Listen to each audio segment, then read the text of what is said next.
n'avais pas le nombre. Mais écoutez, je propose qu'on démarre, hein, du coup. Merci à tous de vous joindre à nous pour ce petit moment ensemble, pour parler d'un thème qui nous passionne, hein, chez Altman, et qui est la question de l'énergie collective. Comment faire pour faire venir, pour retrouver, pour maintenir dans la durée un certain niveau d'énergie collective dans l'entreprise. Et on a le plaisir, et vraiment je tiens à le remercier vraiment du fond du cœur, Pierre, qui est là parmi nous. Tu fais un petit coucou, Pierre, pour qu'on te repère. Je pense que bon, c'est marqué, mais on ne sait Oui, jamais. merci Thierry de me faire participer à ton webinaire. Voilà, Pierre qui a vécu ces 3 dernières années une expérience de transformation assez profonde de la culture de son entreprise. Et l'idée aujourd'hui, ça va être de passer à travers un petit peu cette expérience, d'avoir aussi vos questions. Vous aurez un moment évidemment pour poser des questions. En gros, on va d'ailleurs, j'ai des slides, à quoi ça sert si je ne les utilise pas, hein. On va utiliser mes slides pour vous parler un petit peu. On va commencer les coups l'introduction et on y va là. Allez. Alors, quelques mots d'abord sur Altman Partners. Altman, pardon, je me fais engueuler par Claude. Altman, on a enlevé le Partners.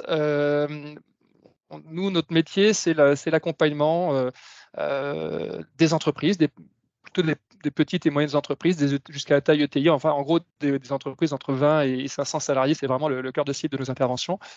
Et on accompagne ces entreprises sur un certain nombre de sujets qui sont, on va dire, un peu dans 3 grands domaines d'intervention. La transformation collective, de ce dont on va parler aujourd'hui, hein, qui est la partie dont moi je m'occupe plus spécifiquement chez Altman. La stratégie et le pilotage, donc l'accompagnement autour de la réflexion stratégique et le pilotage, notamment pilotage financier, contrôle de gestion d'entreprise.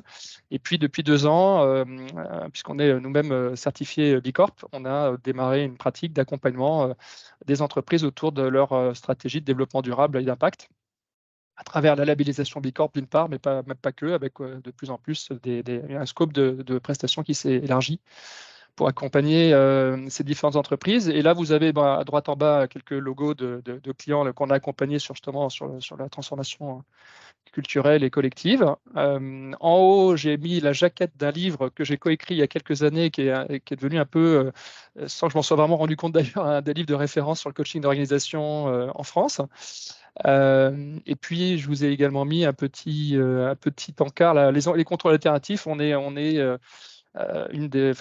C'est nous qui avons en quelque sorte apporté une carte. Les contrôles alternatifs, c'est ce qui permet de prendre des décisions dans l'entreprise sans avoir besoin d'un contrôle hiérarchique formel, garder l'autonomie tout en s'assurant que les décisions qui seront prises le seront dans le bon sens pour l'entreprise. Et on est, à ma connaissance, un des seuls ou le seul, je n'en ai pas rencontré d'autres, qui avons modélisé et créé une carte qui permet à des dirigeants d'entreprise d'aller construire d'autres manières de maîtriser les décisions qui sont prises dans l'organisation sans forcément utiliser le contrôle hiérarchique classique.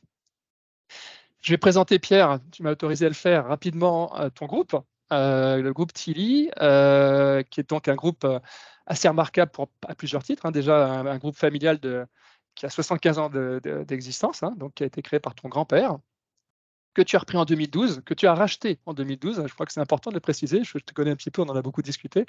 Donc, tu as dû trouver des solutions financières pour pouvoir racheter cette entreprise et en prendre la direction, la racheter à ton père, en prendre la direction. C'est une entreprise qui intervient dans le domaine de la distribution, de la vente en neuf et en occasion, dans la location, dans le service après-vente et la maintenance d'un certain nombre d'équipements, de matériel qui s'adressent à des professionnels dans les domaines du BTP, de l'agriculture, du recyclage, de l'environnement et de la location.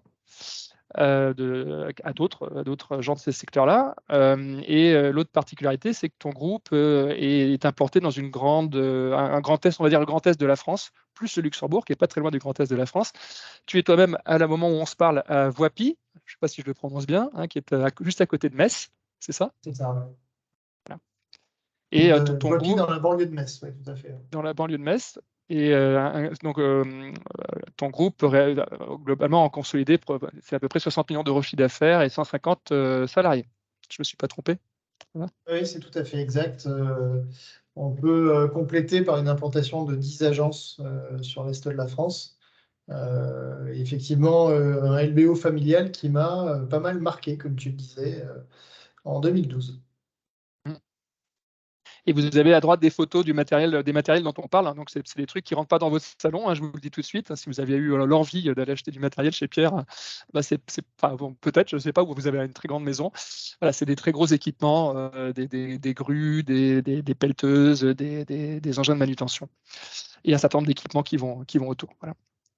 Alors, on va dans ce webinaire, je regarde l'heure au passage, 17h39, on va, notre intention déjà, c'est de partager avec vous l'expérience de Pierre que nous avons accompagné, qui a eu pour effet de profondément modifier la culture de l'entreprise et les relations qui existaient à l'intérieur, et de vous parler également de l'avantage, c'est que c'est une transformation qui a été longue, enfin pas qui a été longue, mais qui a démarré il y a un certain temps. Donc on a 3 ans de retour d'expérience, donc c'est assez intéressant. On se disait que ça pouvait être intéressant de prendre le temps de regarder 3 ans après un basculement dont on vous parlera dans un instant, où est-ce qu'on en est, comment ça se passe, qu'est-ce que ça a changé dans la vie de Pierre et de son entreprise.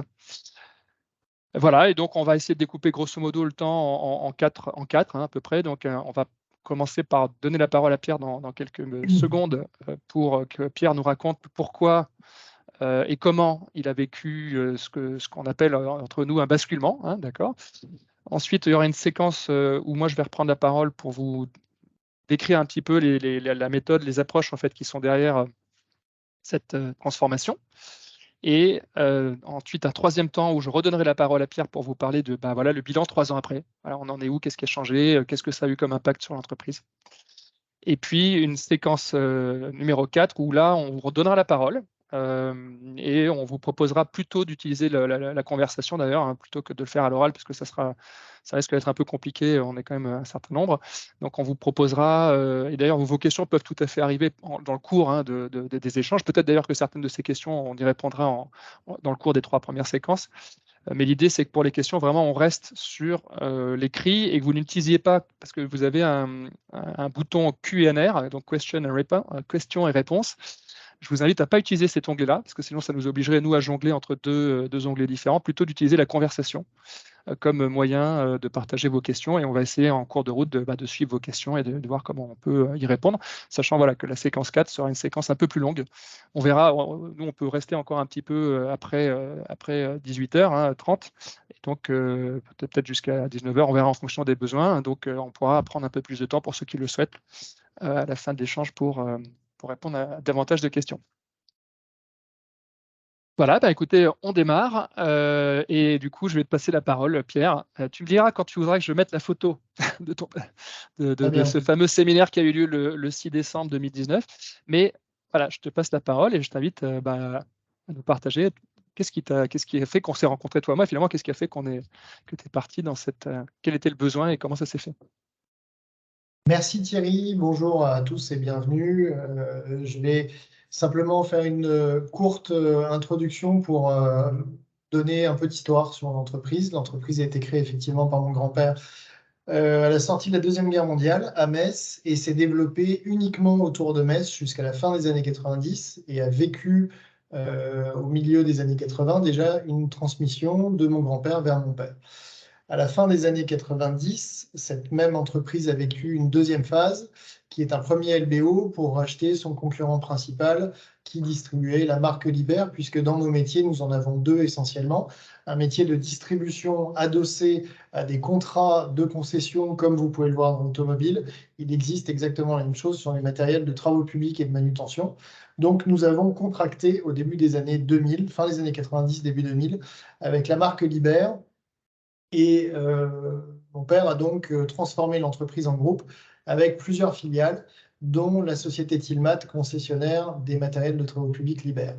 Donc l'histoire de cette société est liée à une acquisition ou un rachat par un concurrent d'une entreprise qui tournait plutôt bien. Le concurrent, c'était nous à l'époque. Moi, j'arrive au milieu des années 2000 et je ne m'occupe pas de cette entreprise jusqu'à la fin des années 2000, puisqu'il y avait 2 autres sociétés sur le groupe. La société Tilly Manutention, elle-même concessionnaire des marques Manitou, Toyota, Kubota, entre autres, et d'une société de location courte durée. Donc jusqu'à la fin des années 2000, je ne suis pas dans l'entreprise en question, qui était le fleuron du groupe de l'époque. Fin des années 2000, 2010, début 2011, on prépare la transmission familiale avec mon père. je prends la direction commerciale de l'entreprise Stillmat, puis la direction générale, et je finis par racheter le groupe, donc les 3 sociétés d'exploitation dont Stillmat, en janvier 2012, avec pour projet de mon père de sortir de l'entreprise assez vite. En tout cas, c'est ce qui était verbalisé antérieurement à la reprise de l'entreprise. Et puis, comme souvent dans les transmissions familiales, il y a des choses qui ne se font pas forcément comme c'était prévu au départ. Et finalement, mon père reste à mes côtés pendant 3 ans. La période est relativement douloureuse. On se croise et je dirais, on s'oppose sur quelques sujets. Et l'entreprise Stillmat en fait notamment les frais. Et les collaborateurs, les 45 collaborateurs de l'époque, sont un peu perturbés par cette transmission qui ne se fait pas forcément en douceur. On traverse une crise économique en 2015 et à l'issue de cette crise économique, je m'entoure de cadres dirigeants avec lesquels j'écris un développement d'entreprise. On était à l'époque 75 sur le groupe, dont 45 dans Stillmat. On facturait en 2015 à peu près 28 millions d'euros de chiffre d'affaires et on projette un redéveloppement d'entreprise réfléchi purement en COMEX, avec clairement une vision que j'essaie d'écrire la plus directe possible pour emmener l'entreprise, le groupe, vers 40 millions d'euros de chiffre d'affaires. Et je raisonne à ce moment-là avec mes cadres dirigeants sur un développement pur d'activité, des méthodes, des process, un management très dynamique, des ouvertures d'agences, et on voit que finalement, on rentre dans une évolution de l'entreprise au sens du groupe, vers 40 millions d'euros. On dépasse même notre objectif en chiffre d'affaires, mais le résultat ne suit pas. Et puis surtout, l'entreprise Stillmat ne suit pas la croissance des autres sociétés. L'année 2017-2018 commence à montrer des fissures et des fractures assez importantes entre les services. L'entreprise est composée d'un service commercial avec des vendeurs qui sont itinérants, d'un service technique avec des techniciens qui interviennent dans nos ateliers. Il y en a 4 pour Stillmat, qui interviennent sur les chantiers également. On a à peu près 25 camions techniques avec nos techniciens qui interviennent chez nos clients, d'un service pièces de rechange qui vend et qui fait livrer des pièces de rechange à nos clients, et d'un collectif de management. Donc c'est à peu près 45 personnes avec 3 à 4 services qui progressivement ne savent plus se parler. Chacun a des objectifs très clairement établis. J'ai des revues trimestrielles avec mes cadres. Les choses sont très claires en termes d'objectifs en volume, d'objectifs de service après-vente, de chiffre d'affaires et de marge, mais on est systématiquement à côté de nos objectifs et progressivement les services s'opposent, chacun ayant l'impression de faire le maximum dans son coin et finalement d'être pénalisé dans son résultat par le service voisin. J'intègre à ce moment-là un programme qui s'appelle Accélérateur au sein de BPI et je fais la connaissance de Thierry et d'Altman dans le cadre d'un des modules qui nous est proposé. On travaille sur un premier module au sein de l'entreprise et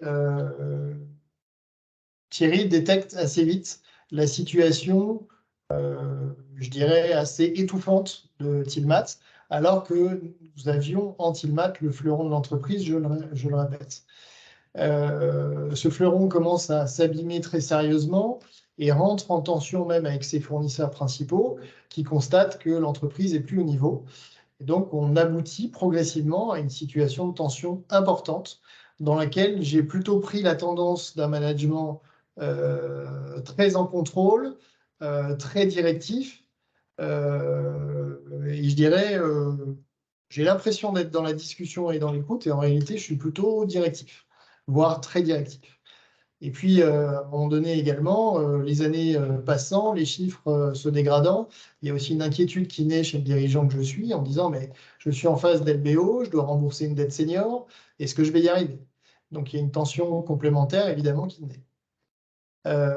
Et puis, Thierry m'aborde lors d'une de nos réunions en disant, écoute, je pense qu'il y a quelque chose qu'il faut tenter dans l'entreprise, c'est de remettre l'énergie collective au sens, dans le bon sens, au cœur de l'entreprise.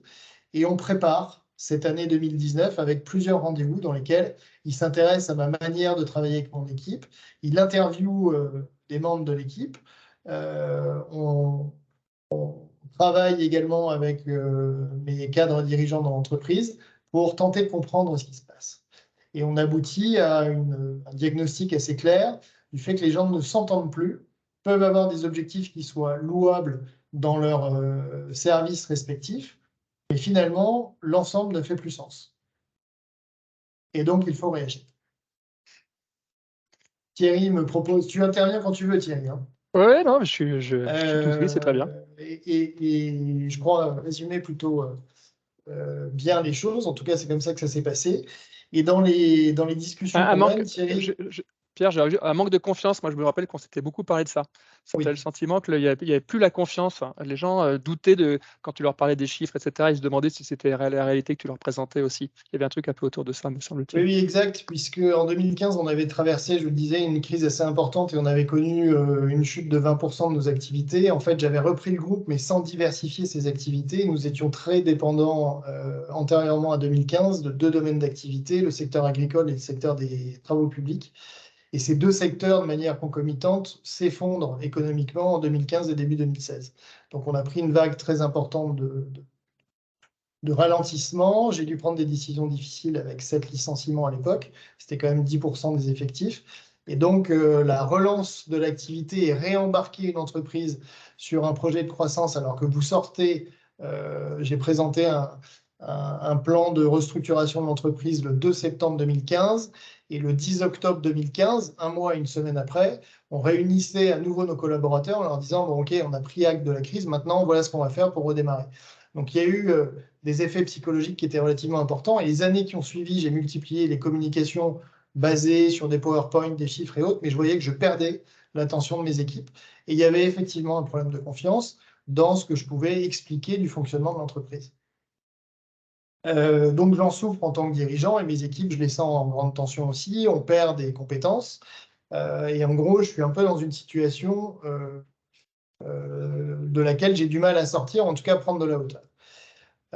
Donc les travaux qu'on a menés avec Thierry, ça a été plusieurs réunions et plusieurs discussions et plusieurs jours de travail antérieurement à une invitation que je formule à tous les collaborateurs pour le 6 décembre 2019, où je prends la décision d'arrêter l'entreprise et de convier l'ensemble des collaborateurs à l'extérieur de l'entreprise, en hôtel-restaurant sur une journée, et mon induction de la journée, donc l'accueil que je fais, vous le voyez, alors, je crois qu'on était sur la deuxième ou la troisième phase sur cette photo, mais quand j'accueille mes collaborateurs le 6 décembre 2019, j'ai 45 personnes qui au départ sont assises sur des chaises en ovale vu la typologie de la salle.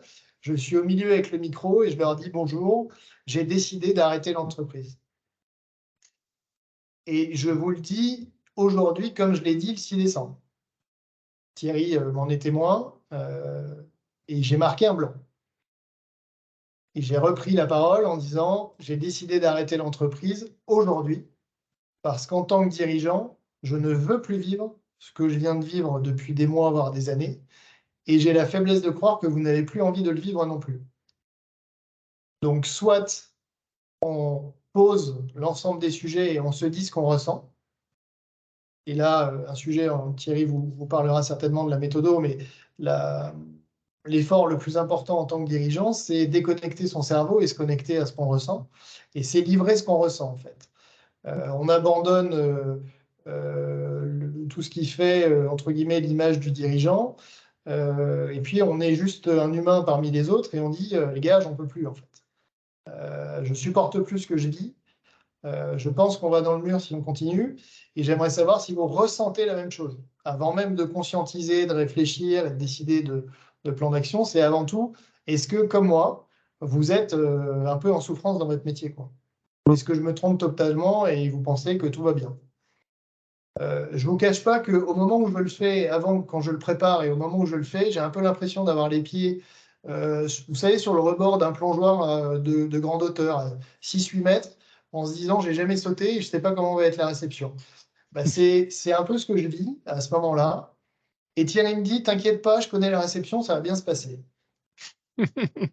N'empêche que j'avais jamais travaillé la réception. Et donc, il y a ce moment de basculement, et c'est pour ça qu'on appelle cette opération, en tout cas cette méthode et ce passage une opération de basculement, parce qu'on fait vraiment basculer son entreprise dans une autre dimension.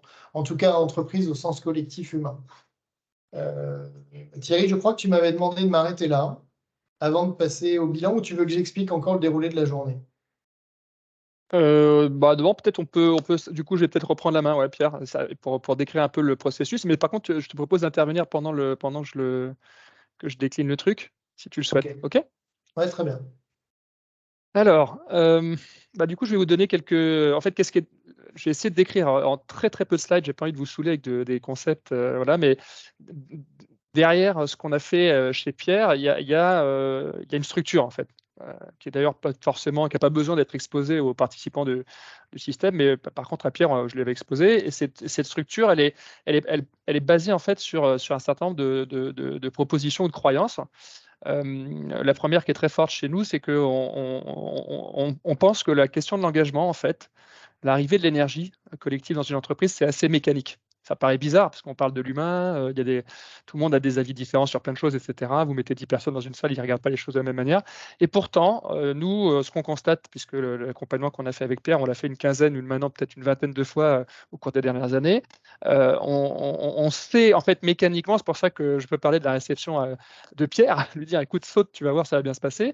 C'est que dès qu'on crée les conditions, et ça peut même arriver sur un temps très court, puisqu'en une journée, il me semble que Pierre, tu confirmeras ce que je veux dire, mais je t'avais dit avant, Pierre, tu verras, le 6 décembre, on savait depuis quelques mois que ce serait le 6 décembre, c'était plusieurs mois avant, je lui ai dit, tu verras, l'énergie de ton collectif va changer instantanément le 6 décembre.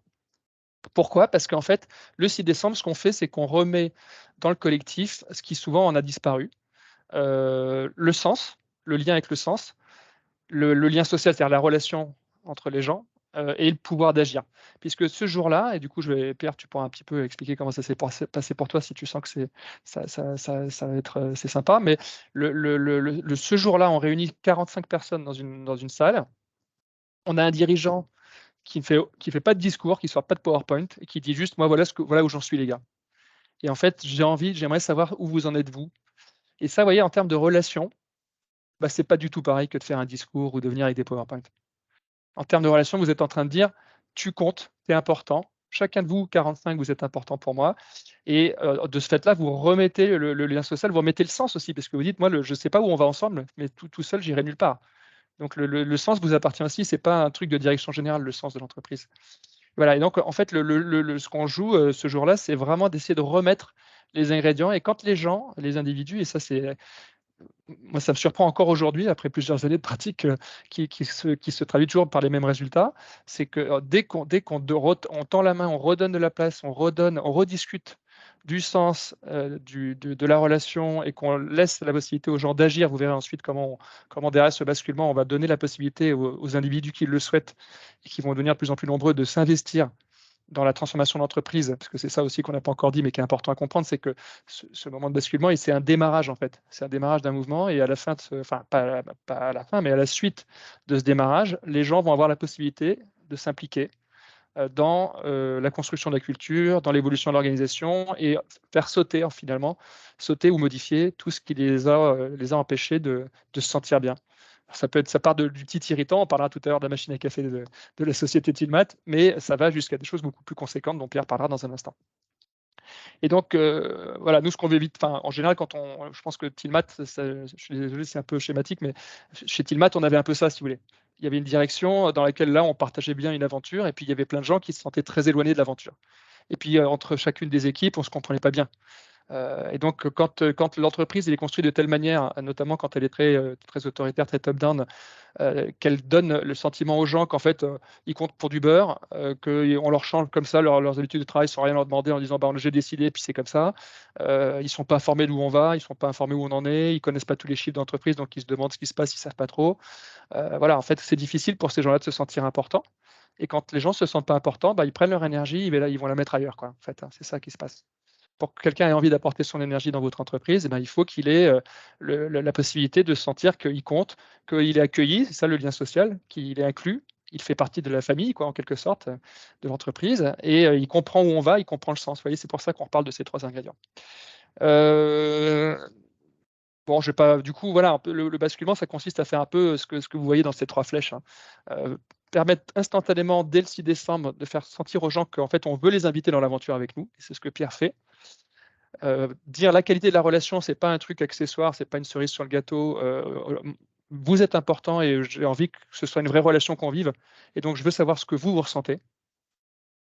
Et puis, ensemble, on va construire un cadre très vite qui va avoir pour fonction de vous libérer. Et si vous avez des choses qui ne vous plaisent pas, qui ne fonctionnent pas bien pour vous dans l'entreprise, alors pas pour vous personnellement, mais parce que vous sentez que c'est un blocage et que c'est mauvais pour l'entreprise, ben vous allez pouvoir agir pour changer ça. Et c'est le mix de ce contact avec le sens, de cette nouvelle relation qu'appelle Pierre en prenant la parole le 6 décembre et 2019 et le fait qu'on va ensuite construire dans la durée des interactions, des méthodes de travail différentes, des groupes de travail qui vont pouvoir se lancer, c'est ça qui va permettre aux collaborateurs de dire mais en fait, j'ai jamais entendu mon patron me parler comme ça. Et tout d'un coup, enfin, je peux contribuer et avoir une importance dans cette boîte. Et ça donne envie de venir apporter son énergie et le meilleur de soi-même. Voilà. C'est exactement la méthode qui est derrière. Je vais peut-être du coup rapidement, je ne vais pas passer trop de temps, je regarde quelle heure il est. Donc ça, c'est pour vous expliquer un peu le déroulé. Donc là, ce que Pierre nous décrivait, c'est l'étape 2. La salle que vous avez vue avec les 45 personnes, c'est le moment où on se tourne vers les équipes pour leur proposer une autre relation, un autre vécu, une autre culture ensemble, hein, un autre collectif dans l'entreprise. Avant ça, Pierre l'a expliqué, on a passé du temps à travailler avec Pierre et avec d'autres personnes. Il faut mieux que ce soit plusieurs personnes parce que d'avoir un mini collectif, c'est aussi avoir plusieurs paires d'yeux qui se portent sur ce qui se passe dans l'entreprise. Ça permet de mieux sentir ce qui se joue. Et donc ça, et aussi, Pierre l'a dit tout à l'heure, c'est pas juste mieux comprendre la situation, c'est inviter Pierre et sa petite équipe réduite, qui peut être, en l'occurrence, c'était plutôt une équipe de direction, mais ça aurait pu être une équipe transfo. Des fois, on fait ça avec des gens qui ne sont pas forcément des gens de la direction, hein, mais une petite équipe qui se porte en avant pour dire et si on se disait vraiment les choses, et si on allait sentir un peu au fond nous où on en est par rapport à cette entreprise. Et c'est parce que la direction, le leader, aidé par cette petite équipe, va se connecter à ce qui est profond en lui, ce qui vraiment ne lui va pas, ce qui le met en colère, ce qui le rend triste, mais en même temps ce qui pourrait lui apporter de la joie ou ce qui lui apporte déjà de la joie. C'est parce que le dirigeant va être capable d'exprimer ça, qui est souvent très intérieur et que personne ne dit vraiment dans l'entreprise, que les équipes vont changer quelque chose, vont sentir que quelque chose est différent. Voilà. Et donc c'est pour ça que je suis capable de dire 3 mois avant à Pierre, tu verras, le 6 décembre, l'énergie va changer. Parce que je sais à ce moment-là que on a déjà eu des interactions avec Pierre à ce moment-là, hein, on se connaît déjà un petit peu, et on voit que dans les discussions qu'on a, on descend en profondeur, on descend sur les ressentis qui sont exprimés sont authentiques. Ce qu'il a vraiment envie de vivre, ça sort vraiment des tripes, et je sais que le collectif va ressentir qu'on est dans l'authenticité, qu'on est dans le tripal. Et les gens vont avoir envie de venir au contact de Pierre pour répondre à cet appel. Voilà, et la partie en bleu à droite, c'est ce qui démarre le 6 décembre et qui va avoir lieu ensuite, qui est le lancement en fait de chantiers qui sont choisis par les équipes. C'est-à-dire que dès le 6 décembre, la deuxième partie, après la prise de parole de Pierre, il y a un moment de résonance qui dure à peu près 1 heure, pendant lesquelles les équipes vont réagir à ce que Pierre a dit sur le thème ça m'a fait quoi d'entendre Pierre nous dire ça. Donc là, vous avez des gens qui sont émus, parfois des larmes, hein, qui est des gens qui sont surpris et émus d'entendre leur dirigeant se positionner en être humain ouvert en face d'eux. Et après cette étape-là, on va dire qu'est-ce qu'il faudrait qu'on fasse en fait maintenant? Si on voulait ensemble, on sent qu'il visiblement il y a une énergie pour changer les choses, et qu'est-ce qu'on pourrait faire? Et là, de ce travail qui a toujours lieu le 6 décembre, vont émerger un certain nombre de thématiques, des irritants d'un côté, des choses beaucoup plus structurantes et profondes de l'autre. Et ça va servir un peu de base ensuite au lancement de chantiers dans l'entreprise qui vont être portés par des groupes de travail qui seront volontaires, spontanés. Et on encadre ce travail par un certain nombre de choses. Il va falloir des rituels. Il va falloir se revoir régulièrement. Hein, si des groupes de travail démarrent, mais qu'il n'y a pas de cadre de temps, voilà, c'est pas pareil. Alors que si on sait que dans 3 mois, on se reparle des chantiers on vient de démarrer, on vient peut-être d'en démarrer 2 ou 3, et ben, dans 3 mois, on fera le point. Et puis, du coup, on regarde, et puis les gens sont fiers de vous expliquer ce qui a bougé dans leur entreprise. Et puis, du coup, d'autres chantiers démarrent. Vous voyez, il y a besoin d'un contenant pour que ces choses-là aient lieu. C'est ce qu'on appelle, nous, le moteur de l'action. Mais si ce moteur de l'action, si l'énergie qui a été dégagée le 6 décembre ne se traduit pas par des changements structuraux dans l'organisation, portés par les équipes, eh ben, ça va faire flop. Que les gens vont dire, c'est super, le 6 décembre, il y a eu beaucoup d'énergie. Mais en vrai, qu'est-ce que ça a changé? Pas grand-chose. Donc, il faut les 2 moteurs. Il faut un moteur de la relation qui fait venir l'énergie, et il vous faut un moteur de l'action qui, derrière, se traduit par des changements concrets, visibles, dans l'organisation, de manière à ce que tout le monde sente qu'on est en train effectivement de prendre en main ensemble cette organisation. On est en train ensemble de vivre l'aventure de l'entreprise, ce qui n'était pas du tout le cas avant. Et du coup, mécaniquement, vous allez avoir de l'engagement, vous allez avoir de l'initiative, des gens qui vont se lever, qui ne parlaient pas beaucoup, qui tout d'un coup disent des choses. Voilà. Je vais peut-être m'arrêter là, du coup, pour relaisser la parole à Pierre et peut-être nous parler peut-être de ce que tu as vécu toi par rapport à cette mise en action. Peut-être nous citer aussi des exemples un peu de ce qui est des premières choses qui ont changé, des plus anecdotiques aux plus peut-être structurantes. Comment ça s'est passé pour toi, du coup, après cette journée ou pendant aussi, hein, peut-être pour cette partie plus retour de ce qui ne va pas très bien ou ce qui devrait être amélioré dans l'entreprise. Pierre. Alors, merci Thierry. Il y a déjà la journée du 6 décembre qui se déroule avec la première résonance qui est très surprenante, où tu l'as dit, il y a de l'émotion et on n'est plus dans le contrôle, on n'est plus dans le discours policé, on est dans l'humain. C'est déjà un premier changement qui est particulier à vivre pour le dirigeant très rationnel et cérébral que j'étais, mais qui avait déjà accepté de laisser un peu libre cours au tripal, pour reprendre ton expression. Il y a un deuxième temps qui consiste à dire aux équipes que, OK, qu'est-ce qu'on change dans la boîte, en fait? Et on sort de cette journée avec 240 sujets. Vous voulez juste mesurer le nombre que je viens de vous donner. 240 sujets. C'est violent et c'est génial, en fait. C'est violent parce qu'on se dit comment j'ai pu passer à côté de tout ça. Et c'est génial parce qu'on se dit, OK, on a une grosse feuille de route, donc maintenant, il va falloir en être digne. Parmi les sujets, c'est sur 4 agences, il y en a 2 qui n'ont pas de machine à café. Pourquoi? Vous ne nous respectez pas. Et en fait, il n'y a aucune notion, évidemment, en tant que dirigeant, de ne pas respecter son agence qui n'a pas de machine à café. C'est juste qu'on est passé à côté. Pourquoi dans telle agence on a des plantes et dans telle autre elles sont mortes depuis 10 ans, mais vous passez par l'entrée tous les jours et vous ne les voyez pas. Et puis il y a des sujets beaucoup plus engageants pour l'entreprise, parce que la machine à café, évidemment, le 6 décembre c'était un vendredi, donc 7, 8, le 9 décembre matin il y avait une machine à café dans la dite agence, évidemment. Et puis il y a des sujets qui sont beaucoup plus engageants sur il faut qu'on investisse sur nos moyens techniques, il faut qu'on change pour nos techniciens, nos véhicules techniques. On a besoin de tel ou tel moyen, on a besoin de changer nos process, on a besoin de parler comme ça aux constructeurs, on a besoin d'adresser nos clients de telle ou telle manière. Et donc, le travail qu'on fait à l'issue de cette journée, avec, pour le coup, ma première ligne de management, c'est le classement des sujets, pour en fait avoir des grands thèmes.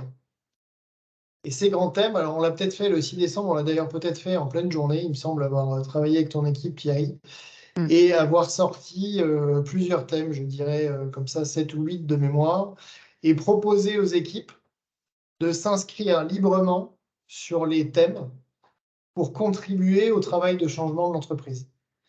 C'est donc une invitation à devenir actif, utile. Le rôle du manager et du premier cercle de management devient, à partir de ce moment-là, le vrai rôle qu'il doit avoir, c'est-à-dire l'organisation pour faire en sorte que les équipes puissent adresser, travailler et réussir ces sujets.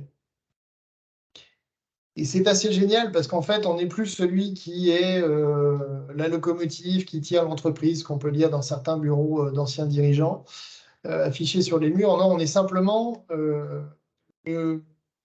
la personne qui vient avec sa burette d'huile et qui fait en sorte que la vraie richesse de l'entreprise, c'est-à-dire ses collaborateurs, et tous les outils pour maximiser le redéveloppement de l'entreprise. Donc, comment on organise les choses? Une fois que les groupes sont constitués, donc on communique évidemment sur l'ensemble des sujets, c'est affiché. On les classe en différents thèmes de mémoire, 7 ou 8 groupes. On propose l'inscription et on laisse un temps de mémoire, un mois et demi. Et puis, on recommunique fin janvier sur la constitution des groupes. Je voudrais juste appeler à votre mémoire qu'on parle de janvier 2020. Vous vous souvenez à peu près ce qui s'est passé en février 2020, puis en mars.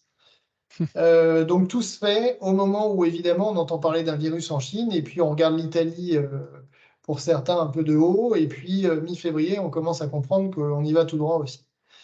Et pour autant, et je crois que là c'est une vraie réussite pour le coup, c'est que nous avons évidemment sacralisé ces groupes de travail et fait en sorte que les collaborateurs, puissent se retrouver pour travailler sur ces sujets.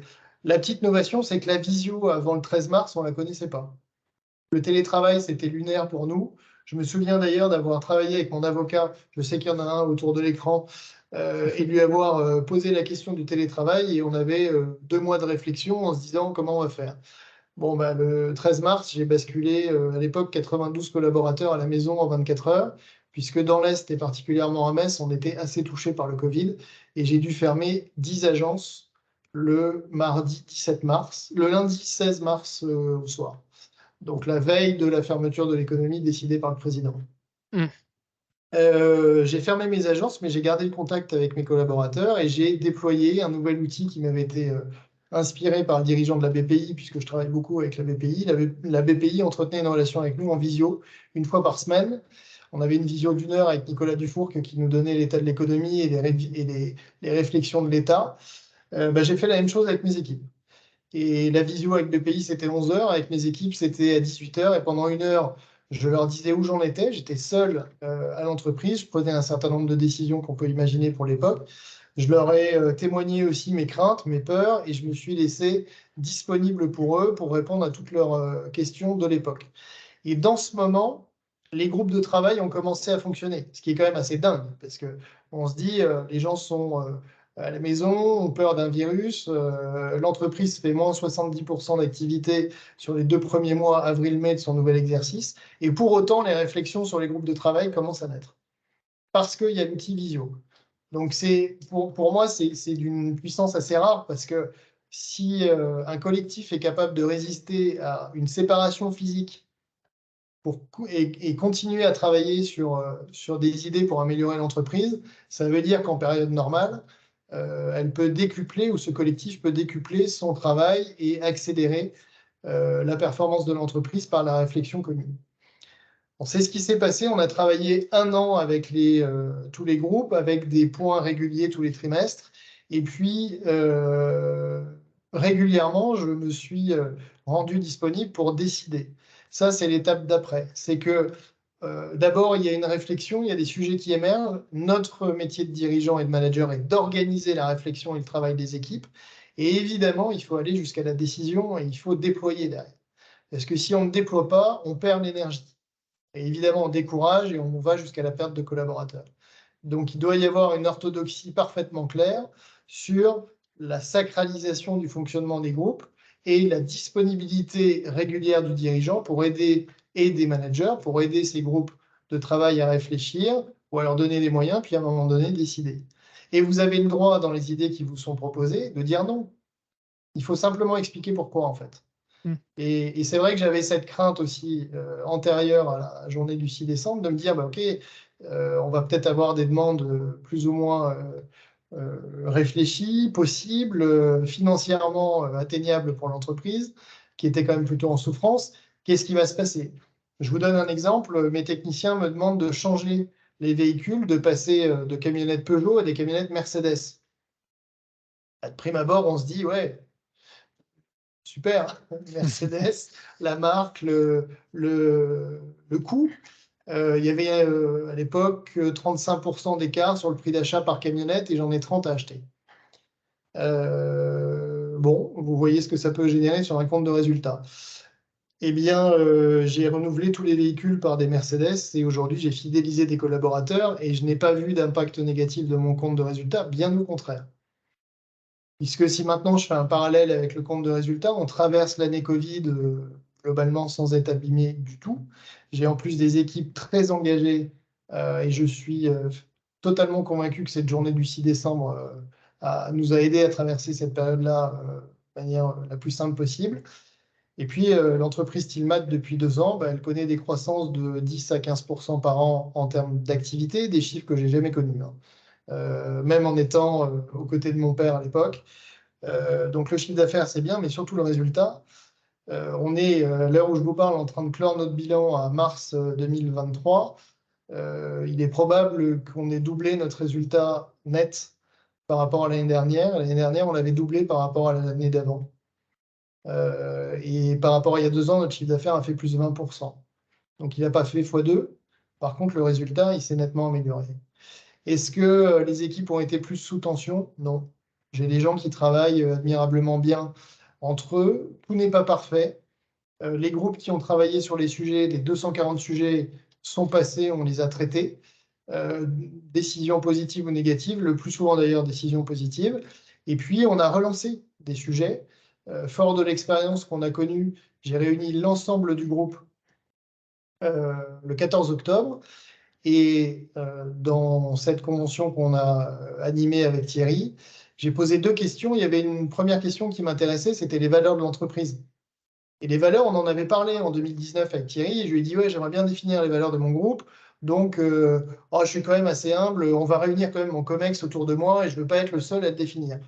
Et à l'époque, il m'avait dit, mais tu n'as rien compris. En fait, c'est l'ensemble des collaborateurs du groupe qui doivent définir les valeurs de l'entreprise.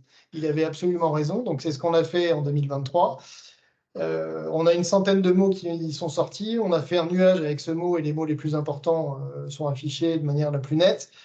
Est-ce qu'il fallait faire un tri? Non. Et aujourd'hui, quand on communique sur l'entreprise, on affiche ce nuage de 100 mots. J'ai rien fait si ce n'est poser la question.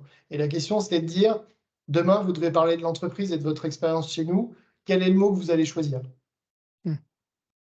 Et j'ai affiché simplement le produit de la réflexion. J'ai posé une deuxième question et je leur ai dit, vous avez 1 heure, qu'est-ce qu'on change dans la boîte? Et là, on est sorti avec 135 sujets.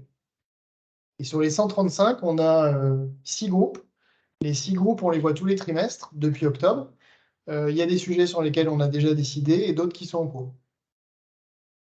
Et il y a une notion qui est assez intéressante, c'est qu'en fait, en termes de participation, j'ai 90% des collaborateurs de Tilmat qui participent à ces groupes-là et j'ai 20% d'une entreprise autre.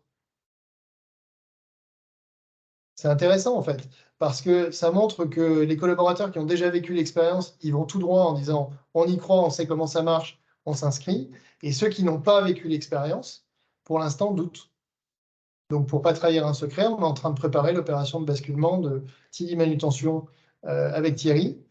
Et pour la troisième entreprise, Tillog, Demeter étant une société très jeune qui a 1 an. Mais sur Tillog, j'ai remis de l'énergie. On avait une société qui commençait à être en souffrance avec une quinzaine de collaborateurs.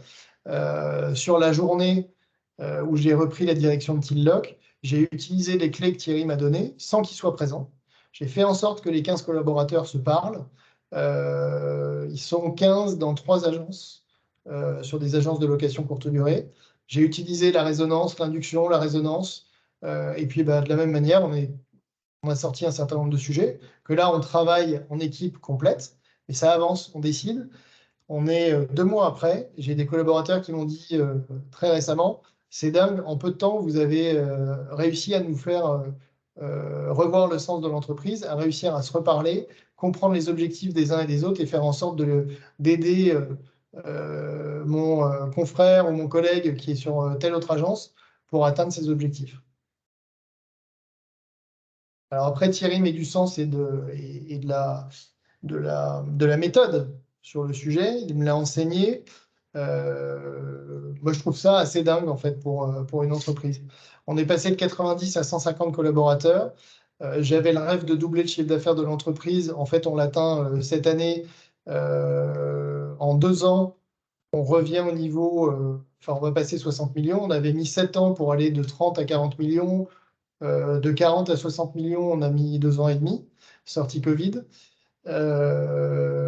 Pour aller de 30 à 40 millions, ça s'est fait dans la douleur et on a perdu des compétences. Et on a eu des gens qui étaient presque en burn-out. Pour aller de 40 à 60 millions, on n'a quasiment pas de craquement dans l'équipe, quoi. Et on a un business plan qu'on vient d'écrire pour aller à 80, en croissance interne.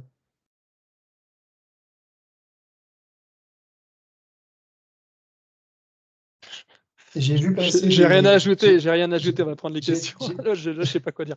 J'ai Très vu bien. passer des questions, peut-être que. Ouais, Enfin, pour ma Aubin part, vous a Thierry, posé. et pour le groupe, voilà, je vous ai présenté en fait le parcours de l'entreprise. J'ai désormais une croyance très forte qui fait que, enfin, qui est très simple, c'est que quand on livre ce qu'on ressent, a priori en face, on a des humains qui sont dans le même ressenti. Après, ça demande une certaine dose de courage, c'est clair. C'est évident, on a du mal à franchir le pas. Il y a des moments où le cerveau reprend le contact, en tout cas le contrôle, de manière trop importante. Il faut savoir se reconnecter à un moment donné en se disant attends, il y a un truc qui ne va pas là. Et c'est pas toujours évident, on est tous pris dans nos métiers, dans nos obligations, dans le rôle qu'on nous confère, la manière dont on nous juge, dans l'image qu'on veut rendre. Donc c'est pas simple. C'est clair que c'est pas simple. On a l'impression en fait que c'est pas simple. Et puis en fait, quand on le déploie, ça se passe bien, ça engage. Je crois que l'élément important, c'est ça, c'est que ça se fait pas sur une journée. Je vous ai cité des dates. En fait, c'est le début d'une nouvelle vie. Hein. C'est pas une date, tout se transforme et on n'a rien à faire derrière. Non, non, c'est engageant. C'est engageant. Et aussi bien pour les équipes que pour nous. Pierre, avant de prendre les questions de nos participants, je voulais juste ajouter un petit commentaire. En fait, c'est que, parce qu'il y a un écueil qui arrive souvent, c'est que le dirigeant, quand tu te parlais de ces 145 thèmes ou les 200, je ne sais plus combien de thèmes en décembre 2019, et il me semble qu'on a, toi et moi, eu d'ailleurs cette 240, discussion à l'époque, 240. 240. Et il y a un truc qui est très important, c'est que ça peut faire un peu peur. Hein. D'ailleurs, c'est pour ça que les dirigeants hésitent beaucoup à aller consulter les équipes pour savoir comment elles vivent les choses. En fait, ils ont peur qu'elles vivent mal les choses, donc elles n'ont pas envie trop d'entendre ça. Les dirigeants pourraient hésiter. Et puis aussi, la peur de se retrouver avec une avalanche de choses à faire derrière. Et en fait, ce qui est hyper important à comprendre, juste en complément de ce qu'a dit Pierre, qui était vraiment hyper chouette et juste, c'est que c'est pas aux dirigeants de gérer. Quand on met le moteur de l'action en route, ce que vous voyez sur votre slide, je crois que c'est toujours affiché là, ce moteur de l'action, c'est aussi renvoyer aux équipes. Si tu as quelque chose qui ne va pas, bah, je mets en place un cadre d'initiative qui libère les choses et tu peux y aller, quoi. C'est pas moi qui vais résoudre les problèmes. Donc c'est ensemble qu'on voit des trucs qui marchent pas et ensemble on va peut-être faire. Par contre ensemble on va peut-être prioriser. On peut pas tout régler en 2 minutes. Hein, évidemment, il faut savoir faire des choix et on peut pas. Les 240 sujets vont pas se traiter dans le mois qui suit évidemment. Mais ce qu'il faut comprendre surtout, c'est que ce mouvement c'est pas du tout un mouvement où le dirigeant questionne et repart avec une hotte du Père Noël incroyable à porter sur son dos. Pas du tout. C'est au contraire plein de manières de dire au contraire allez-y. Si vous voulez y aller et si vous voulez pas y aller, c'est que c'est pas un sujet. Sinon, vous vous en occuperiez. En fait, c'est le basculement, c'est aussi l'appropriation par les équipes de la capacité de changer. Et quand ils ont la possibilité de le faire et qu'ils ont un être humain sincère qui les invite à bord du bateau en disant regarde, ce bateau, il est à toi aussi, finalement. Hein, on regarde où on va et on va partager là-dessus. Et ben, les gens vont s'en occuper, ils vont prendre. Et ça, c'est souvent les dirigeants doutent de ça. Et en fait, c'est pratiquement systématique. On va du coup, peut-être Pierre, prendre, c'est Aubin qui nous avait posé 2 questions par écrit. Comme il n'y a pas d'autres questions par écrit à ma connaissance, ensuite on peut prendre les micros et peut-être répondre en live à ceux qui souhaiteraient oralement nous poser des questions. Donc la première question c'était, et Aubin, dis-moi si je comprends bien ce que tu as voulu dire, hein, est-ce qu'il y a eu une discussion avec les équipes sur le caractère directif du management de Pierre? Ça serait ça, Aubin, ta demande, hein? Pierre, est-ce que tu as eu je crois, enfin moi je crois pas, mais Pierre, est-ce que tu as eu des discussions avec tes équipes qui te disaient quand même avant tu étais vachement directif ou une discussion sur ce que devrait être le management ou pas finalement? Oui, en fait, c'est dans la préparation, j'ai travaillé avec Thierry et quelques-uns de mes cadres dirigeants, et où là, l'important, c'est de pouvoir libérer la parole, en fait, et qu'ils aient le courage de vous dire face à face, là, tu es en train de faire une connerie, tu prends pas le problème par le bon bout, ton comportement là-dessus, ça va pas. Oui, c'est pas évident à faire naître, mais c'est tout le rôle de l'accompagnant aussi hein, et du challenger, de dire non mais vas-y, tu es cadre de l'entreprise ou tu es manager ou tu es collaborateur de l'entreprise, tu as en face ton dirigeant qui est prêt à t'écouter, vas-y, fais-le, tu es dans un cadre protégé, il t'arrivera rien, ta vie au sein de l'entreprise va continuer, mais vas-y, verbalise, c'est le moment. Et donc, il y a ce premier temps en tant que dirigeant qui n'est pas simple, clairement, parce qu'on rentre avec pas mal de questions. Moi, j'avais été pas mal conditionné aussi par l'histoire familiale, ce que j'ai vu de mon père en tant que dirigeant, qui lui n'avait aucun cadre ou manager je dirais, de premier niveau à ses côtés. Il n'avait que des gens d'exploitation. Et donc, j'ai fait le choix, en reprenant le groupe, de m'entourer de cadres dirigeants et de structurer un peu plus l'entreprise. Mais je suis parti avec ce bagage-là, en fait. Donc, où il y avait des choses excellentes et puis d'autres un peu moins. Donc, Euh, on a travaillé sur le sujet, on a échangé. Et puis, c'est pas venu dans les résonances, dans les journées de plénière. C'est pas un sujet qui est venu, en fait. Je pense qu'on l'avait traité dans le cadre du cercle des managers avant. Et j'ai vu une autre question ouais, également qui concernait. Vas-y, Thierry. ouais, je voulais apporter un complément. Il y a une anecdote qui m'est revenue, Pierre. Tu te rappelles certainement. Après, donc on a mis en place un rituel dans l'entreprise tous les 3 mois. On n'a pas toujours tenu d'ailleurs les 3 mois. Des fois, ça ripait un peu, mais on avait un point d'étape en visio, avec quand même 50 salariés dont la plupart n'étaient pas forcément équipés en ordinateur, donc ils utilisaient leur téléphone portable. Et pendant ce point en visio, on prenait un temps pour dire, bah voilà ce qui a bougé au cours des 3 derniers mois, et maintenant s'il fallait bouger quelque chose, qu'est-ce que ce serait? Et en fait, il y a eu je voulais dire deux surprises qu'on a eues. La première surprise, c'est que dans les thèmes qui sont sortis dès le 6 décembre, on avait été surpris de voir que les salariés mettaient la performance de l'entreprise comme un des sujets de préoccupation majeure. On aurait pu se dire, les salariés, ils se foutent de la performance de l'entreprise. Ce qu'ils veulent, c'est des nouvelles camionnettes, ce qu'ils veulent, c'est plus de salaire, etc. La rémunération faisait partie des thèmes abordés dans les 240 remontées qui ont eu lieu le 6 décembre, mais c'était assez loin derrière en termes de priorité. Je me demande même si on n'a pas fait une priorisation en live avec les gens. Vraiment, je n'ai plus de souvenir exact de ce qui s'est passé ce jour-là. En tout cas, à un moment donné, on a priorisé les chantiers. Ce chantier-là n'est pas sorti spontanément. Et par contre, la performance de l'organisation est celui qui est sorti en premier. C'est-à-dire que la priorité pour les salariés, et ça c'est quand même c'est de nature à remettre en question beaucoup de croyances de dirigeants, c'est que les salariés veulent que la boîte fonctionne. Et c'était clairement sorti des urnes, si je puis dire, des moments de priorisation collective qu'on a fait. Et justement, cette question du salaire, rappelle-toi, Pierre, à un moment donné, on a eu un échange. Donc, arrive 3 mois plus tard, un moment d'échange où on se demande sur quoi maintenant on va travailler. Les salaires étaient quand même un des thèmes et on hésite un peu. On se dit, ouais, bah, si on remet le thème des salaires, ils vont vouloir aborder le thème des salaires maintenant, etc. Et j'ai dit, Pierre, si on n'aborde pas le thème des salaires, alors que c'est quelque chose qui est sorti, si on fait le tri, entre guillemets, entre ce que les gens ont dit qu'il fallait faire avec notre propre regard, parce qu'on ne veut pas être emmerdé par le sujet, ça va être quand même un vrai coup de canif à la nouvelle relation qu'on veut mettre au centre de l'organisation. Et donc, ensemble, on a décidé qu'on allait garder évidemment ce thème parce qu'il était sorti de toute façon des sujets abordés spontanément par les salariés. On a refait classer par priorité, il y avait une dizaine de thèmes où il fallait faire le choix. Donc, chacun avait pu, grâce à un outil digital en live, en visio, voter. On a fait un vote en live, je me rappelle ce jour-là, et ce vote en live va faire sortir le sujet des rémunérations en 5 ou 6e place.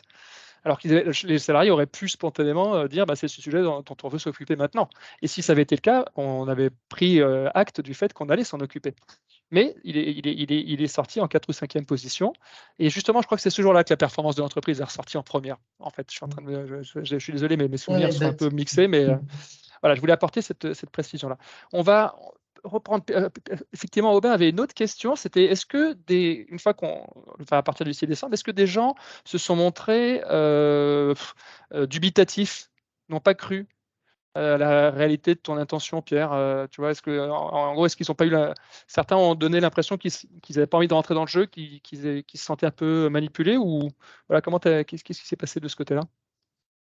Lors de la journée de basculement le 6 décembre, non, il y avait vraiment une volonté et une résonance de tout le monde de participer et en tout cas de livrer des sujets. Il y avait aussi le support digital, c'est-à-dire que il n'y a pas une obligation pour les gens de prendre un micro et de s'exprimer en public. C'est fait par un support digital et donc il y a à la fois, on avait protégé l'anonymat, si tu te souviens bien, Thierry, sur les sujets qui sortaient et la capacité de livrer son idée sans avoir la difficulté de devoir s'exprimer en public. Donc ça, c'est des outils et c'est des clés aussi qui permettent à tout le monde de participer. Et ensuite, il y a des gens qui vont s'inscrire sur les groupes, qui vont y rester ou non. Ça fait partie de la vie de l'entreprise et de toute manière, c'est sur base volontaire. Il se passe aujourd'hui quelque chose dans l'entreprise chez Tilmat, c'est que les gens qui sont je dirais, orientés différemment, voire opposés au fonctionnement de l'entreprise, sont marginalisés. Et ça ne vient pas de la direction et ça ne vient pas du management, ça vient des équipes. Et à un moment donné, ces gens-là se sentent plus forcément bien dans l'entreprise et la quittent.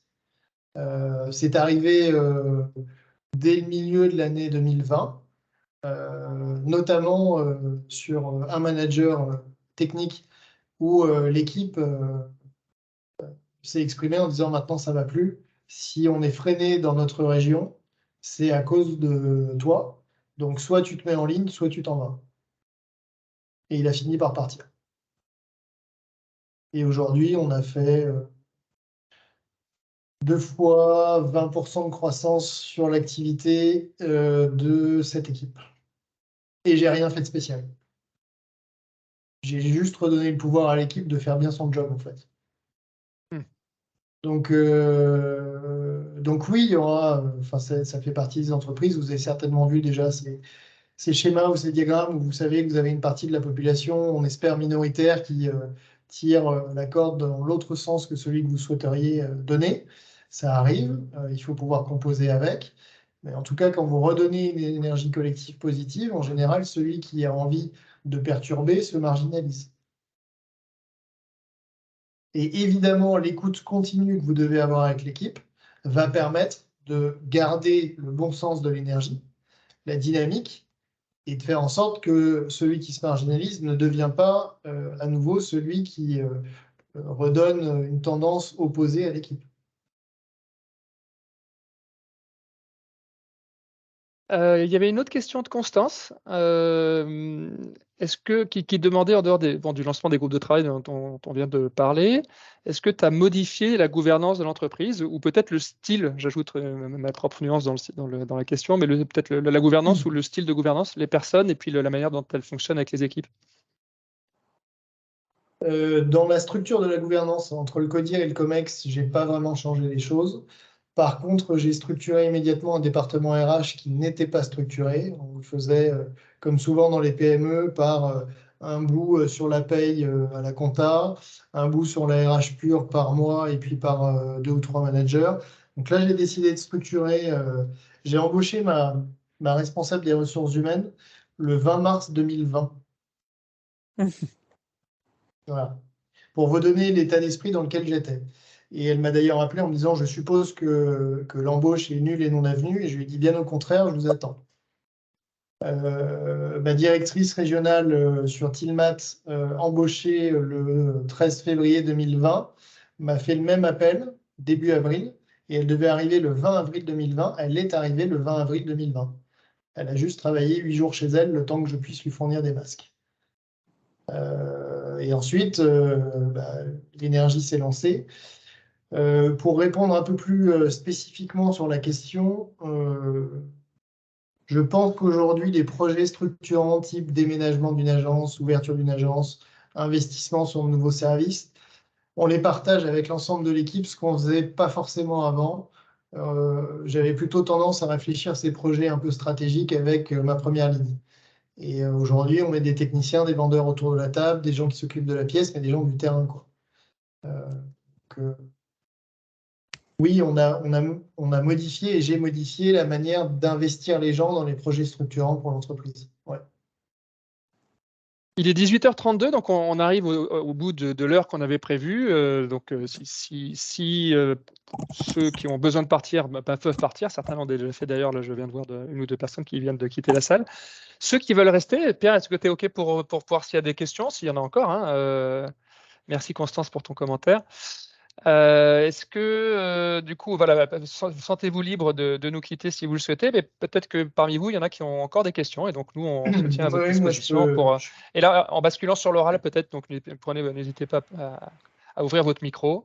Vous avez la possibilité de le faire. Et puis, Ouais. Moi, j'aurais une petite question, si c'est vas-y, possible. Hélène. Je vais mettre la caméra, c'est quand même plus sympathique.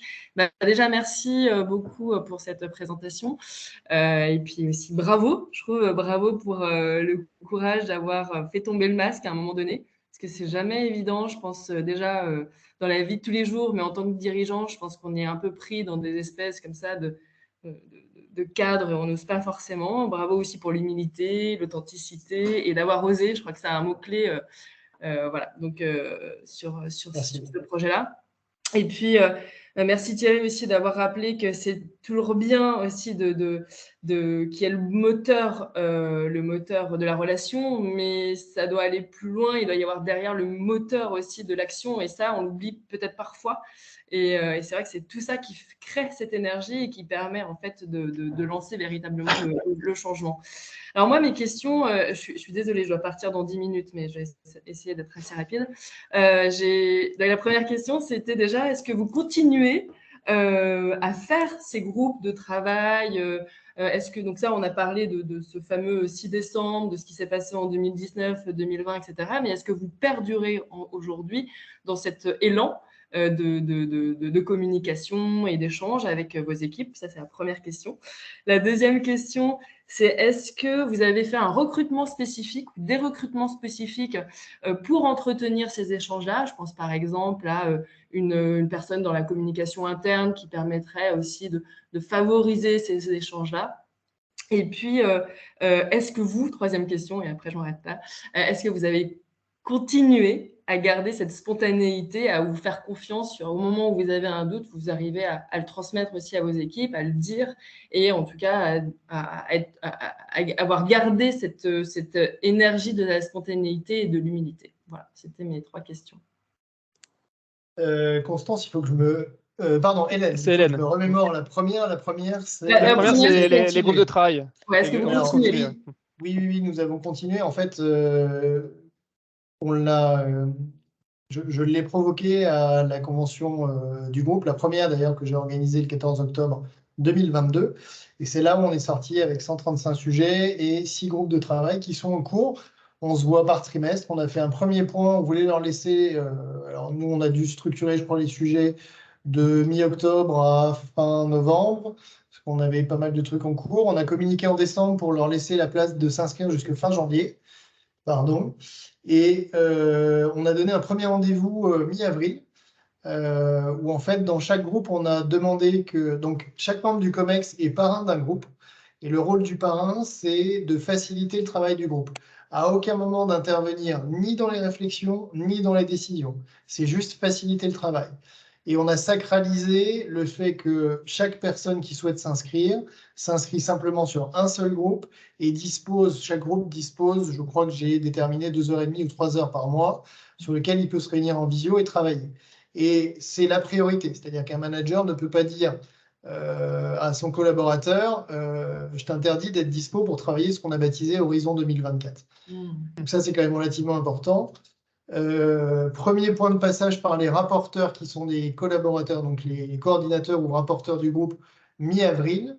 Il y a des sujets sur lesquels on a déjà décidé. Donc ce travail de rapport a été fait, enfin de présentation a été fait sur une journée avec le COMEX. Tous les rapporteurs en même temps avec tout le COMEX, pour que les rapporteurs voient ce qui se passe dans les autres groupes et fassent redescendre l'info dans leur propre groupe. En disant, bah, tiens, moi je suis dans le groupe communication interne, voilà ce qui se passe sur le groupe outillage. Que les gens sachent ce qui se passe. Et puis, au-delà des décisions qu'on a déjà prises, bah, c'est un nouveau rendez-vous début juillet, je crois, pour voilà, de nouveaux points de passage, les sujets avancent, qu'est-ce que vous nous proposez et on décide. Donc, première question, je crois y avoir répondu. La deuxième, est-ce qu'on a fait des recrutements directement liés? Non, absolument aucun. Pierre, est-ce que je peux juste te couper une toute petite seconde? Tu m'entends? Oui, c'était juste, je voulais apporter une toute petite précision qui est intéressante sur le plan méthodologique, c'est que tu as défini un certain nombre de critères. Tu as dit vous avez le droit de vous réunir 3 heures par mois. Enfin, tous ces petits éléments sont hyper importants à capter. Parce que tout à l'heure, je ne sais pas si vous avez fait gaffe, mais on a parlé du cadre. Quand vous lancez des groupes de travail, il faut un cadre. Là, Pierre vient exactement de décrire, je voulais juste apporter ce point de vigilance, le cadre qu'il a mis en place pour que les choses puissent réellement avoir lieu, quoi. Voilà. Pardon, je te redonne la parole, Pierre. Oui, ça, c'est le travail du dirigeant, plus même que le COMEX. Vous discutez du cadre en COMEX, par contre, c'est le dirigeant qui communique directement à l'ensemble des collaborateurs du groupe en disant on avance. Et on avance selon tel cadre, et je décide que dans mon entreprise, il y a une priorité là-dessus et personne ne peut s'opposer à ça. Donc là, pour le coup, je reprends un peu le bâton du sceptre du dirigeant, même si j'aime pas du tout le truc, mais il y a un moment donné, il faut imposer, et c'est pour ça que je parle de sceptre pour l'image du du décideur unique et un peu du roi, parce que c'est un peu comme ça que je me voyais avant. Et le seul rôle que enfin que je voyais, que j'agissais comme ça avant, le seul rôle que je joue aujourd'hui, c'est celui-là.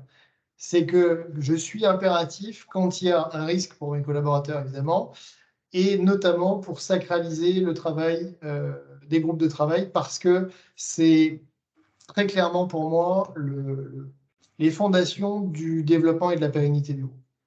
C'est vraiment tout en haut de mes priorités en tant que dirigeant. Voilà. Donc, et quand je dis j'impose, oui, il a fallu que j'impose à certains cadres dirigeants de réaliser ça, en fait. Donc, c'est d'ailleurs avec le management intermédiaire où parfois ça coince un peu. Okay. La troisième question, est-ce qu'on va continuer? Ah si, il y avait les entretiens. Est-ce qu'on communique toujours? Est-ce que je communique toujours en visio? Oui, j'ai des points trimestriels au maximum en visio avec l'ensemble des membres du groupe dans lesquels je donne les chiffres, chiffre d'affaires et approche de résultats. Je donne les projets qui sont en cours, où est-ce que nous en sommes, et un état de l'économie où je leur dis, ben voilà, on est aujourd'hui dans tel environnement, secteur par secteur, et voilà ce que je projette sur les mois qui viennent, et voilà nos priorités. Donc cette communication d'activité, je la maintiens évidemment parce que je trouve qu'elle est importante pour tout le monde. Je ne peux pas être dans les 10 agences en permanence.